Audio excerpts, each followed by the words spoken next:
Welcome back to another episode of the Casey Campbell podcast. Casey Campbell with you, of course, and it is that time of the year again. It is time to over the next few weeks, you're going to see a lot of coaches come on this channel, and of course, joining us right now is the head football coach at Coopersville. That, of course, is Ed Kaman. How's it going? Hey Casey, doing well. Thanks for having me. All right. So it's been a good off season for you guys. Well, technically it is still the off season. The season doesn't officially start until August 12th, in my opinion.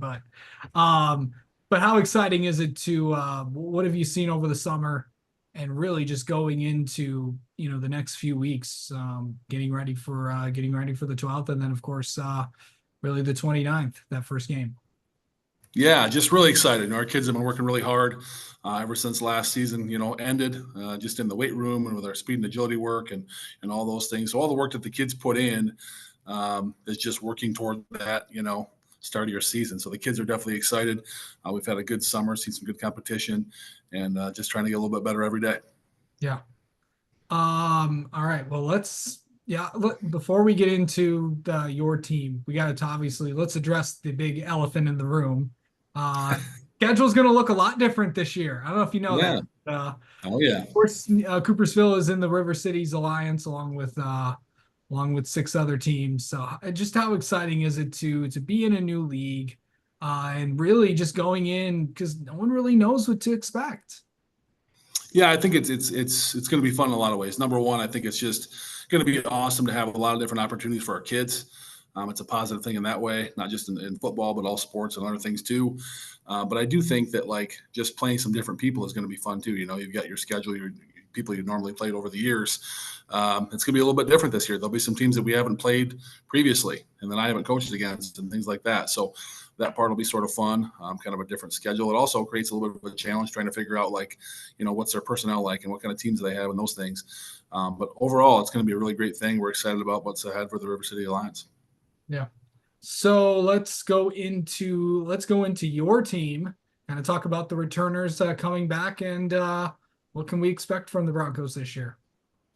Yeah, our senior class, we got a good group of kids. They're hard workers and good leaders. So I would start probably with a guy, JJ Hurtis, is a guy a lot of people know about. He has a verbal commitment right out of Western Michigan University. So he's an offensive lineman for us, and he's like 6'5", 275 pounds. And had a great offseason, got stronger, put on some weight, some good weight. So he's really matured and done a good job in the weight room, getting his body ready for this season. We've got some other guys coming back at some key spots, like Bo Harris, our quarterback, will be back. And Bo has kind of, taken that next step as well. You look at a kid who started every game as a junior. You're looking for those kind of kids that take another step going into their senior year, and he's definitely done that. He's done a good job managing our offense and learning more of the details of things and making great decisions with the football. So he's been proving that all summer. So that's been fun to see. And then we have Isaac Lemieux coming back, or Bobby Lemieux, as people call him. Bobby is our running back and linebacker, so another two-way starter there, a kid that'll be back for us, and he's going to make a lot of plays. So it's excited to have those kids back. And then we've got some other kids in that senior class too, like Tyler Terpstra started at linebacker last year. He's back. And then a variety of kids that played some time on the offensive line, defensive line, that are going to help our senior class lead this football team.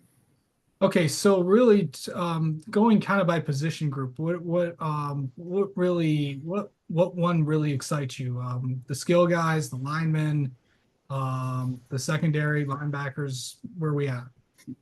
Yeah, I love our guys, man. Our team, we've got a good group of kids. It's always interesting. Every year you come together and you've got two different groups of kids, or sometimes three if you have some sophomores in the mix, But when you bring two groups together, you never know how they're going to gel together, And this group has come together, and every year is kind of a new team, right, as you're building your team.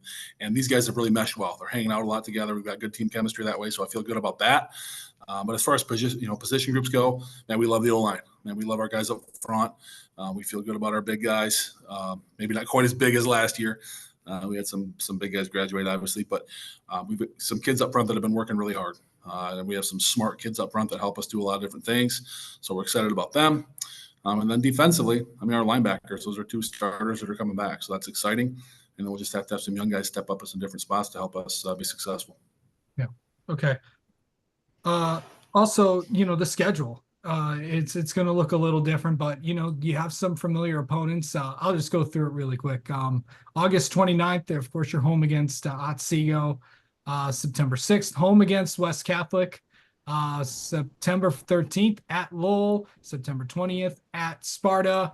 September 27th, home against Greenville. October 4th, home against Allendale. October 11th at Kanoa Hills.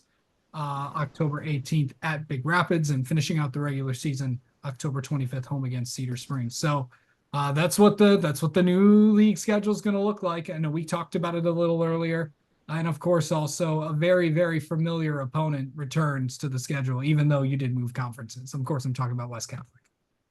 Yeah, we've got a connection with them. I obviously talked with Landon Grove, their head coach, and we are able to sign a 4-year deal with them. So excited to continue that game with them. So we'll play them week 2.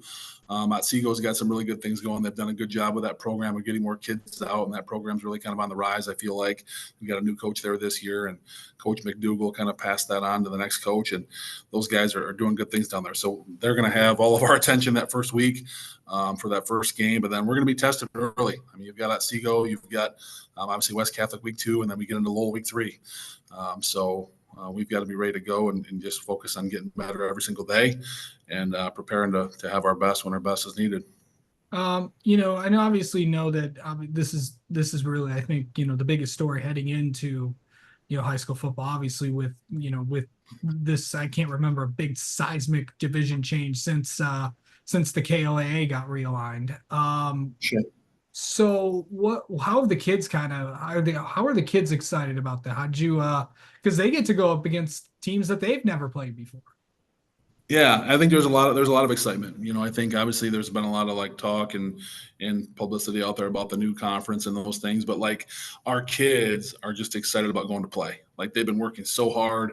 Obviously they're looking forward to their season coming up here, and they know that there's going to be some teams that we played before, and they're excited to have those games and keep those rivalries, if you will. But they're also excited about playing some other programs and playing some new teams. And just in the time that we've kind of spent talking about some of those teams and what we have ahead of us, there's some great football programs that we're going to be playing that we haven't played before. Just have a ton of respect for those teams in our league that have done a lot of really good things. And it'll be a new test for us. So our kids are excited for that, and they're hopefully ready for the challenge. Okay, so what is the next few weeks going to look like for you guys? Because, the calendar is a little bit different this year with, obviously with kind of the first week of August is basically dead. It's not like the dead period that we had for all sports in July, where no contact was necessary. But what are the next few weeks going to be like for you guys? Yeah, it's just different. The MHSA calendar in the fall kind of just all builds back from Thanksgiving, right? So Thanksgiving's a little bit later this year. So with our first practice being August 12th, the preseason downtime for the MHSA starts August 1st. So next week, we just have 2 days of work. We'll be next week, Tuesday, Wednesday, just a team camp with ourselves where we just sort of kind of help our kids practicing. We're working on our skills and those things, and we do that stuff on Tuesday and Wednesday. We go in the mornings, so that'll be, get in and get out of there. But it's been a good summer for us, and that's kind of our schedule. We do a lot of things in the morning. But we'll do that those 2 days. We have a middle school camp we're running for the 7th and 8th grade kids in the evening those days as well. And then Wednesday will be our last day of team activities, and we'll give them all that time off between August 1st and August 12th. I just like to let them get away a little bit. They still have to be kids, and we want them refreshed. And when they come back on August 12th, we want them excited to play and excited to come to practice. And it's kind of a marathon, not a sprint. We got to be ready, obviously, week 1 and all those things, but we want kids to be fresh and still have a chance to go be a kid. So having those dead weeks is really important to give them some time away, and it's good for our coaches and our families too. Absolutely. All right. Well, Ed, thanks so much for the time as always, and best of luck to the Broncos this year. Yeah, I appreciate all the coverage of high school football, Casey. It's been awesome. So thank you.